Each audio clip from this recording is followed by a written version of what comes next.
자, 이제 말씀을 전하도록 하겠습니다. 여러분, 한흥 목사님의 순간을 위해 평생을 준비한다라고 하는 책에 보게 되면 어떤 영화 평론가가 한국 영화 10년을 돌아보면서 이제 책이 나온 지가 몇 년이 되었기 때문에 요 근래 영화들은 들어가지 않지만 흥행의 대박을 냈던 영화들의 공통점을 이야기하고 있는데요. 10년 정도 안에서 상영되어졌던 한국 영화 중에 흥행의 대박을 냈던 영화, 여러분들 아마 기억하실 것입니다. 괴물 아시죠? 예. 한강변에서 컨테이너 박스 하나 놓고 장사하는 사람들이 주인공이에요. 괴물. 그 다음에 왕의 남자, 실미도, 해운대, 최종병기 활 등, 그렇죠?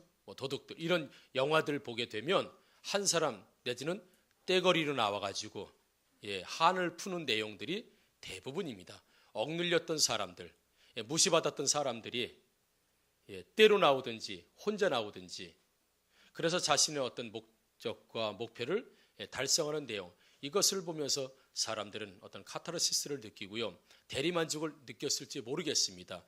그러면서 이 영화들이 흥행에 대박이 났던 걸 우리는 볼 수 있습니다. 그만큼 지금 자신의 인생에 대해서 억눌렸다고 생각하는 사람, 자신의 인생이 잘 풀리지 않는다고 생각하는 사람, 누군가 무엇 때문에 내 인생이 어렵다고 생각하는 사람들이 많을 거예요. 그래서 사회를 향해서든지 어떤 세력을 향해서든지 어떤 힘을 향해서든지 뭔가 부딪히고 싶고 박살내고 싶고 밟고 싶은 이런 마음들을 영화에 표출시켰기 때문에 아마도 흥행에 대박이 나지 않았나 이렇게 생각이 듭니다. 또한 요즘 그 책에서 많은 젊은이를 리서치하고 그리고 상담해오면서 자신들이 성공하지 못하는 이유들을 젊은 사람들이 많이 되는데 잘 아시겠습니다. 나는 물려받은 재산이 없어서 나는 이렇게 시작을 해보기가 어렵다.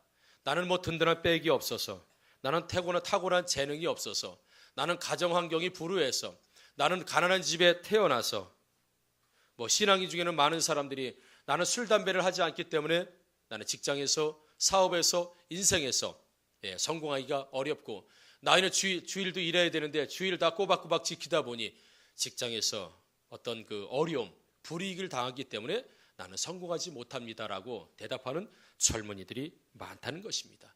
그래서 성공하지 못하는 사람들의 특징을 보게 되면 핑계가 많다는 겁니다.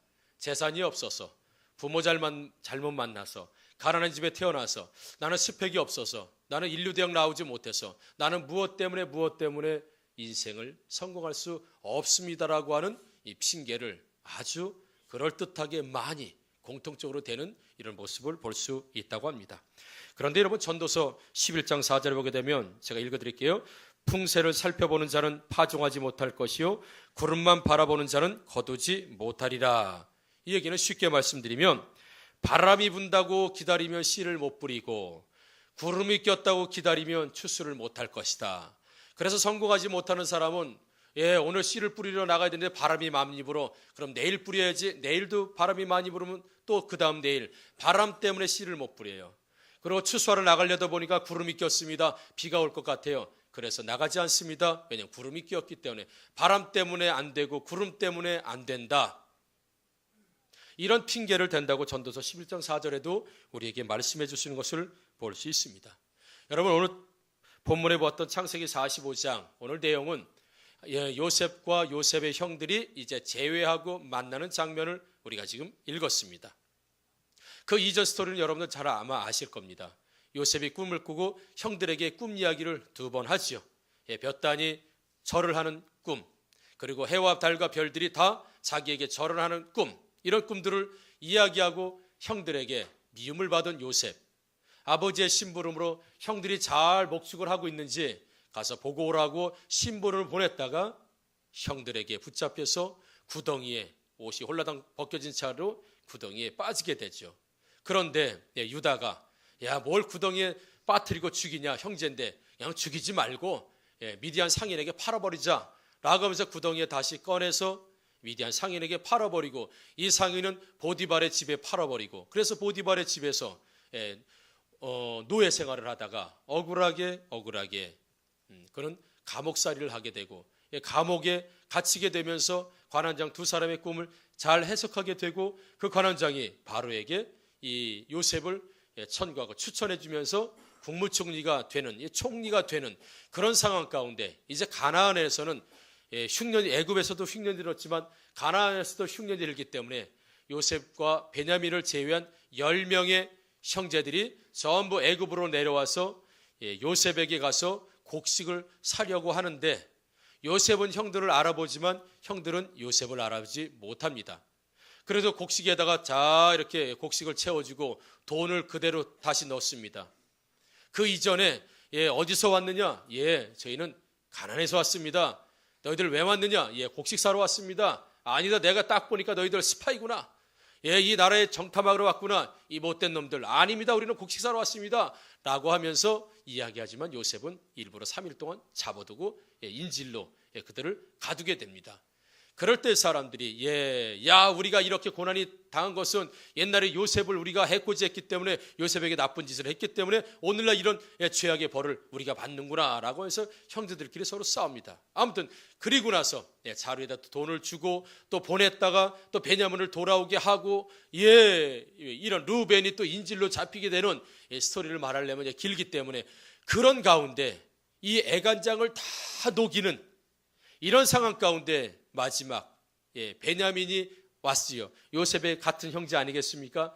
4명의 어머니를 통해서 12아들이 나지만 요셉과 베냐민은 한 뱃속에서는 한 형제이기 때문에 베냐민을 본 요셉은 그저 베냐민을 벌고 억제하지 못해서 울고, 그리고 나서는 형들 앞에서 제가 요셉입니다라고 자신의 정체를 드러냈을 때 뒤로 넘어가고 혼비백산하고 기절할 만큼 놀랬던 형들은 이제는 죽었구나.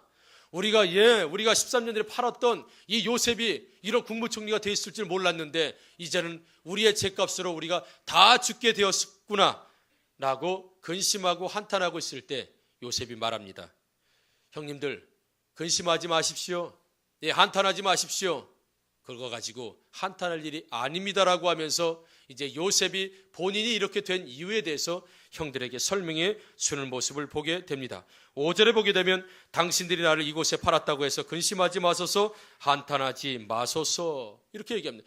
당신들이 나를 여기에 팔았다고 해서 근심하거나 한탄하지 마십시오. 이것은 조금 전에 말씀드린 것처럼 형들이 요셉을 미디안 상인에게 팔아넘긴 사건을 이야기하고 있습니다. 아마도 유다가 제일 두려웠을지 모르겠어요. 왜냐하면 유다가 팔자고 그랬거든요. 아이고 내가 장보니까 너 먼저 죽이자 이렇게 나올지도 몰랐을지도 몰라요. 여러분, 인생을 비관하고 성공하지 못하는 사람들의 특징을 보게 되면 과거의 그 어떤 것 때문에 근심과 한탄의 세월을 많이 보낸다는 겁니다. 내가 과거에 이런 일만 없었다면, 내가 옛날에 이런 일만 없었다면, 그러면서 술 마시고 비관하고, 내가 옛날에 이런 일만 없었다면 지금은 아무도 성공적인 삶을 살았을 텐데 하면서 현재의 인생을 허비하는 모습을 보게 됩니다. 내가 이 남자만 만나지 않았다면, 내가 이 여자만 만나지 않았다면, 내가 저 자식만 나지 않았다면 말이에요. 내가 이 사업만 하지 않았다면, 그러면서 과거에 집착하고 과거의 생각으로 오늘을 근심하고 한탄하는 사람이 많아요. 그래서 오늘 내가 안 되는 이유가 바로 과거의 그 어떤 사건에다 묶어놓습니다. 과거에다 계속해서 둡니다, 여러분. 그런 사람들 많이 있지 않습니까? 10년 전 이야기하고 20년 전 이야기하면서 그것 때문에 내가 오늘날 인생이 이렇게 됐다고 말하는 사람. 그러나 요셉은 말합니다. 나를 팔았던 과거의 일 때문에 근심하거나 한탄하지 마십시오. 요셉은 과거의 사건을 바라볼 때 형제들과 바라보는 사건에 눈이 달랐다는 겁니다. 형제들은 과거의 사건을 근심과 한탄의 눈으로 바라보았다면 요셉은 과거의 사건, 오히려 자신에게 닥쳤던 불행을 누구보다도 근심과 한탄과 비관으로 살아야 될 요셉은 그렇게 살지 않고, 하나님께서 당신들을 살리기 위해서 당신들보다 나를 먼저 보내신 것이니 과거 일로 인하여서 근심하거나 한탄하지 마십시오라고 이야기하고 있는 요셉. 똑같은 사건을 놓고 형제들은 근심하는 사건으로 한탄하는 사건으로 그래서 오늘날 우리가 이렇게 죽게 됐다 그 일 때문에 라고 근심과 한탄하지만 요셉은 그 일로 인해서 근심과 한탄하지 마십시오. 오히려 하나님께서 여러분들과 저를 구원하기 위해서 그렇게 하신 것입니다. 똑같은 사건, 과거의 사건을 놓고 왜 이런 시각차가 있습니까? 형제들은 육신의 눈으로 바라보았지만 요셉은 믿음의 눈으로 바라본 줄 믿습니다. 여러분, 여러분들이 무언가를 바라볼 때 과거의 어떤 사건 믿음의 눈으로 바라보셔야 됩니다. 지금에 있는 현실 믿음의 눈으로 바라보는 자세가 있어야 된다는 거예요. 인생을 어떻게 바라보겠습니까? 믿음의 눈으로, 믿음의 시각으로 바라보아야 된다는 것이죠. 당신의 날 이곳에 팔았다고 해서 과거의 일입니다. 근심하지 마소서, 한탄하지 마소서, 현재를 망칠 수 없다는 거예요. 요셉 말합니다. 과거의 일 때문에 형님들 현재를 망칠 수 없습니다. 과거는 잊어버리십시오. 정탐꾼이라는 누명 앞에서 너희들은 이 나라를 정탐하러 온 사람들이다라고 하는 요셉의 그런 어떤 이 강압이라 할 거예요. 권세와 힘 앞에서 형들이 뭐라고 얘기하냐면 창세기 42장 21에서 22절에 보게 되면 그들이 서로 말하되 우리가 아우의 일로 말미암아 범죄하였도다. 그가 우리에게 애걸할 때 그 마음의 괴로움을 보고도 듣지 아니었으므로 이 괴로움이 우리에게 임하였도다. 르우본이 그들에게 대답하여 이르되 내가 너희에게 그 아이에 대하여 죄를 짓지 말라고 하지 아니하였더냐. 그래도 너희가 듣지 아니하였느니라. 그러므로 그의 핏값을 치르게 되었도다 하니라고 되어 있습니다. 쉽게 말씀드리면 오늘날 우리가 이렇게 죽게 된 건 과거 요셉에게 몹쓸 짓을 했기 때문에 우리는 죽어도 싸. 우리 이렇게 망해도 싸. 이렇게 근심과 한탄 싸게 살아도 싸. 과거에 그런 일이 있었기 때문에, 그러면서 과거의 일 때문에 현재가 내가 망하게 되었다고 그렇게 이야기하고 있고요. 르우벤은 그것 봐라, 내가 요셉 죽이지 말라고 했지, 내가 요셉 살리자고 했지, 그래도 너희들이 다 죽였기 때문에 오늘날 이 상황 이렇게 된 거 아니냐 라고 하면서 서로 책임을 전가하고 그 책임을 서로에게 떠넘기는 이런 모습을 보게 됩니다. 여러분, 조금 전에 말씀드렸지만 누구 때문에, 무엇 때문에 나는 안 된다고 말하시는 여러분, 그 안에도 하나님의 놀라운 은혜와 섭리, 계획이 있는 줄 믿습니다. 남편 때문에 잘못되고 있습니까? 남편 만난 이유가 있는 줄 믿습니다. 아멘이 시원찮은 거 보니까 그래도 하나님 기회만 되면 바꿔주십시오, 그런 의미 같아요. 내가 이 여자 만나서 고생하고 있습니까? 이 여자 만난 이유가 있는 줄 믿습니다. 뭐 여자들은 또 뭐야, 아멘하는 여자는 스스로가 말이야 자기 좋은 여자라고 이야기하는 거예요. 과거에 내가 재산 사업을 망하다가 사업이 망했습니까? 이유가 있습니다. 그것을 재수 없다고 생각하고요, 운때가 안 맞았다고 생각하고 내가 그 사기꾼만 아니었음이라고 생각하는 것이 아니라 그 사건이 왜 일어났는지, 그 이유가 왜 있어야 됐는지, 그때 그 일이 왜 있어야 되는지 믿음의 눈으로 바라보자는 거예요. 바라보자는 것. 그래서 과거에 붙잡혀서 과거 때문에 현실을 망치지 말자는 거예요. 여러분, 요셉은 지금 그렇게 얘기하고 있습니다. 과거 때문에 형님들 과거 문제로 근심하고 한탄하지 마십시오. 오히려 그것을 선으로 바꿔주시는 하나님의 은혜로 나도 살고 여러분들이 살게 됐다는 것을 지금 요셉이 말하고 있습니다. 사건을 바라보는 시각이 형제들과 다른 요셉임을 우리가 볼 수 있습니다. 하나님이 생명을 구원하시려고 나를 당신들보다 먼저 보내셨습니다. 과거의 사건을 그렇게 해석하고 있어요. 나와 당신들을 보호하고 지키기 위해서 하나님이 그렇게 하신 것입니다. 그러니 근심하거나 한탄하지 마십시오.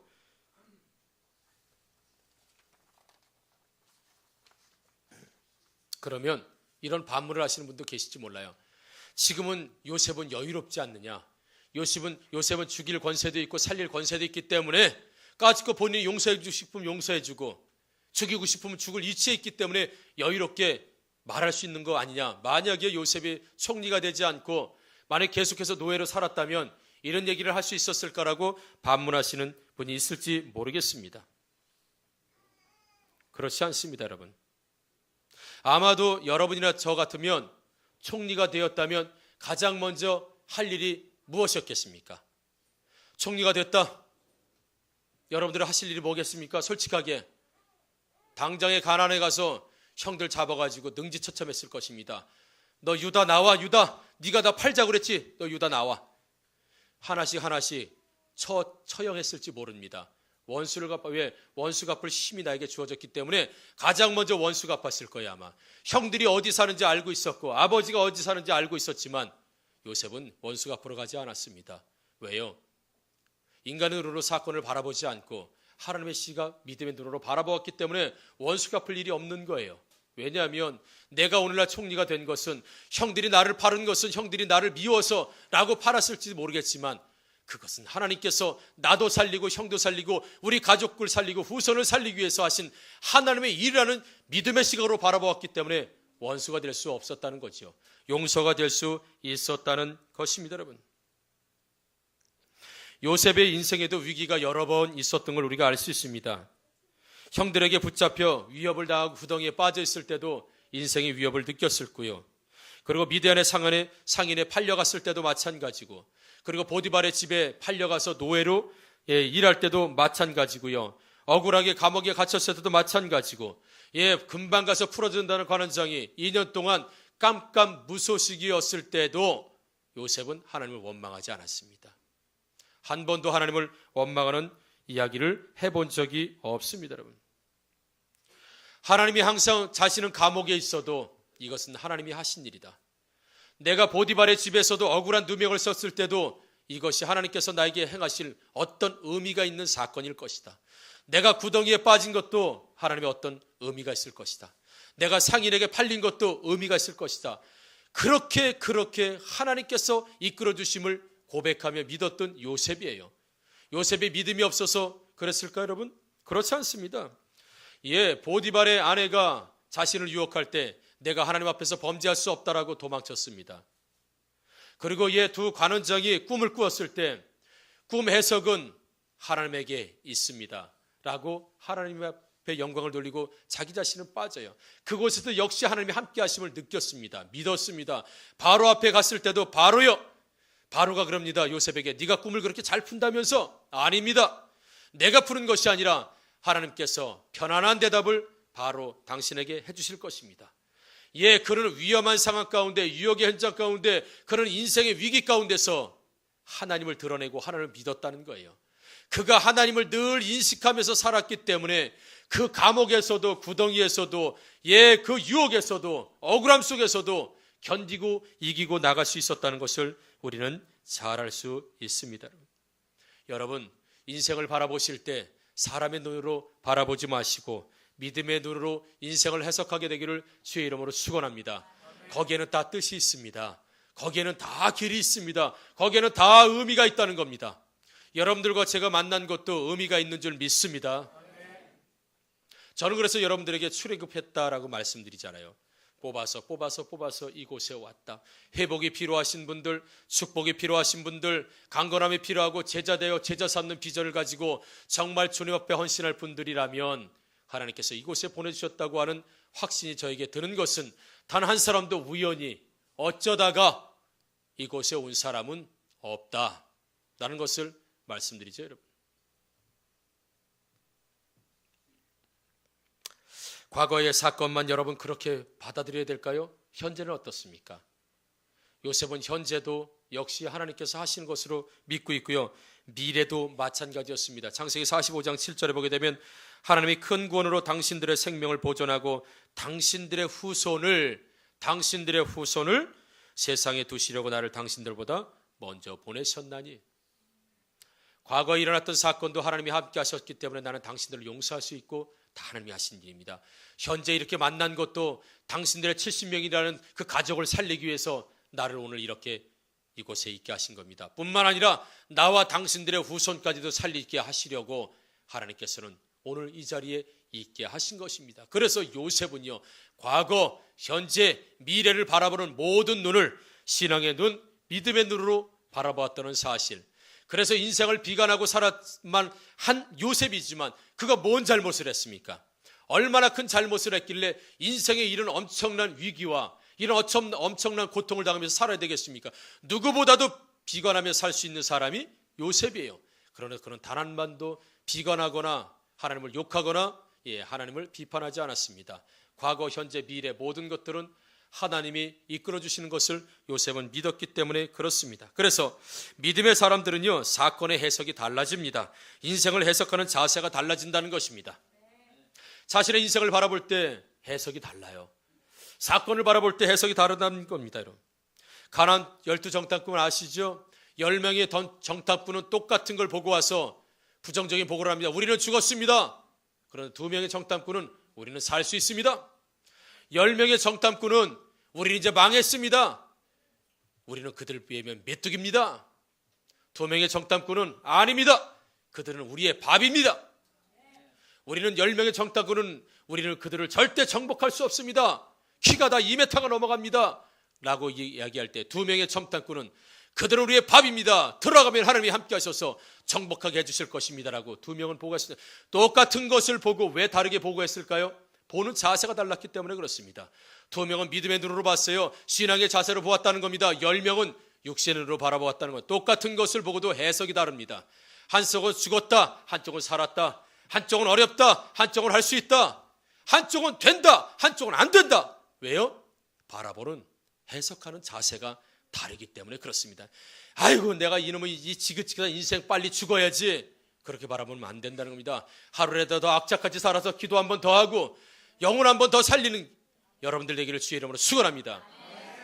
그래서 나이 들었으니까 빨리 죽어야지 이런 얘기를 하시면 안 됩니다.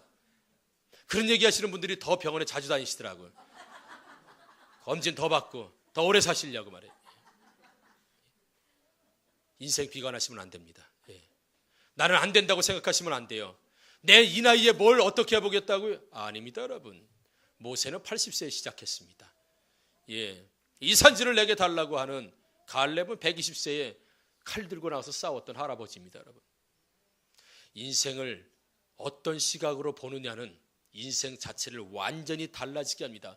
그 대표적인 것이 바로 12정탐꾼이에요. 이 눈으로 바라본 사람과 신앙으로 바라본 사람, 신앙의 자세로 인생을 사는 사람과 육신의 사고방식으로 세상을 사는 사람은 삶이 달라진다는 것입니다. 믿음이 있으니까 해석도 달라지는 줄 믿습니다. 전복익 목사님 쓰신 책 집중력이라는 책에 보면 이런 내용이 나옵니다. 제14차 제주도 선교에 갔었을 때에 아주 그때는 열악했다고 합니다.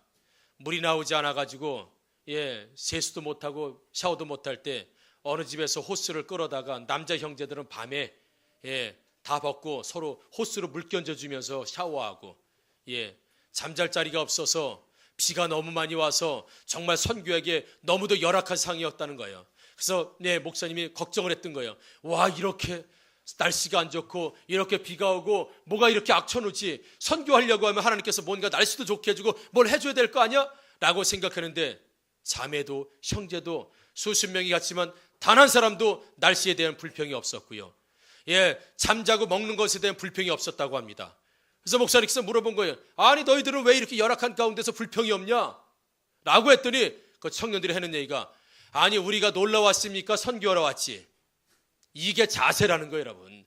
놀러 온 사람은요, 날씨가 흐리면 하필 날씨를 이렇게 맞춰가지고 재수 더럽게 없이 말이야, 이런 날씨에 와가지고 에이, 삼겹살이나 하나 구워 먹고 가야지만, 그리고 막 씩씩대는, 놀러와서 막 씩씩대고 놀러와서 성질내고 놀러와서 스트레스 받고 막 그래요. 쉬러 와서 스트레스 받아요. 그래서 선교하러 온 사람은 어떻습니까? 선교하러 온 사람의 시각은 다른 거예요. 놀러오지 않았기 때문에 날씨가 굳으면 굳은 대로, 맑으면 맑은 대로, 물이 잘 나오면 잘 나오는 대로, 안 나오면 안 나오는 대로 하나님의 일을 감당하면 되지 않겠습니까?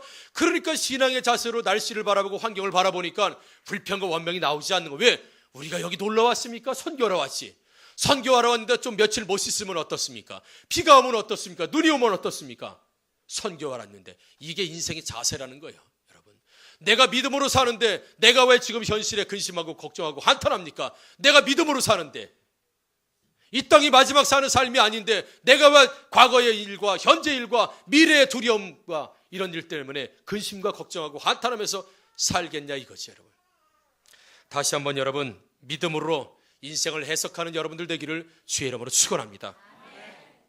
어떤 사람이 랍비에게 물어봤습니다. 선생님, 하나님께서는 이거 공평하지 않지 않습니까? 욥을 보세요. 욥이 동방의 의인이라고 해가지고 사단이 다 쓸어갔지 않습니까? 그렇죠? 자식들도 그냥 하루아침에 싹 죽었습니다. 싹 죽었어요. 여러분, 한 명 죽는 것도 평생에 가슴에 묻고 사는데 하루아침에 집이 그냥 팍상 무너져가지고 재산이요? 다 도둑들한테 다 뺏겨서 하루아침에 알거지 날거지 완전히 거지 됐습니다. 몸은요, 완전히 엉망진창됐습니다. 아마도 역사를 통해서 보게 되면 욥처럼 고난받은 사람 없을 거예요. 하루아침에 거지, 하루아침에 환자, 그것도 다 죽을 병 환자, 하루아침에 자식 다 잊어버리는, 뭐 하나 쓸만한 것 하나도 남지 않은 이 욥. 그런데 하나님, 왜 욥의 아내는 안 데려갔습니까 말이야. 그렇죠? 욥의 아내만 남겨놨어요. 참 여기서 하나님의 유머를 우리는 볼 수 있어요. 자식 다 죽어서 데려갔습니다. 재산 다 뺏어갔습니다.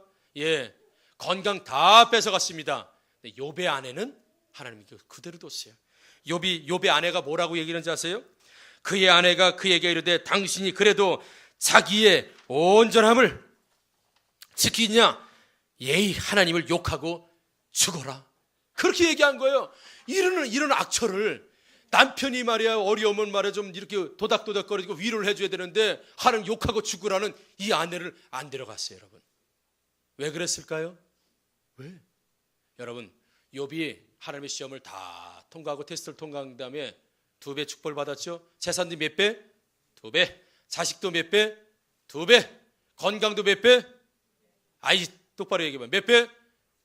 2배. 자, 이 부인이 죽었다면 이런 부인 몇 명?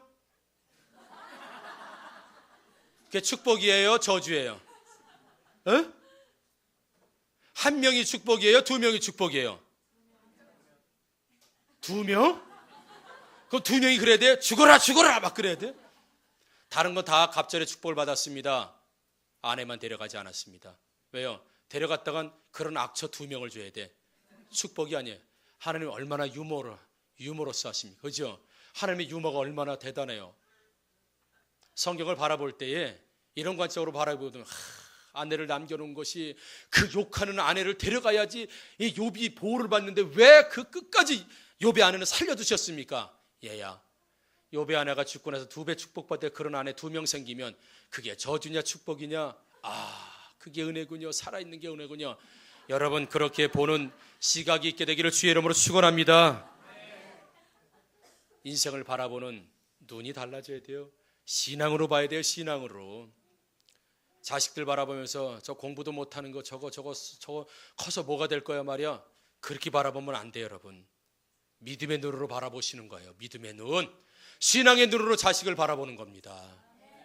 신앙의 눈으로 모든 것들을 바라볼 때 인생의 자세가 달라져요. 자세가 달라져요. 여러분, 다시 한번 과거의 일 때문에 현재 근심과 걱정하고 한탄하는 형들이 아니라 과거의 일, 현재의 일, 미래의 일까지도 하나님이 행하신 것을 믿고 기대하면서 모든 것들을 신앙의 눈으로 인생을 바라보고 해석할 수 있는 힘이 저와 여러분들에게 있음을 통해서 인생을 더 이상 근심하거나 한탄하거나 비관하지 않고 하나님께서 행하실 것을 살리기 위해서, 구원하기 위해서 그런 고난도, 그런 고통도, 그런 역경도 주셨다는 것을 여러분 믿으면서 신앙의 눈으로 모든 것들을 바라보시는 정말 하나님의 사람들이 되기를 다시 한번 주의 이름으로 축원합니다. 아멘. 기도하겠습니다.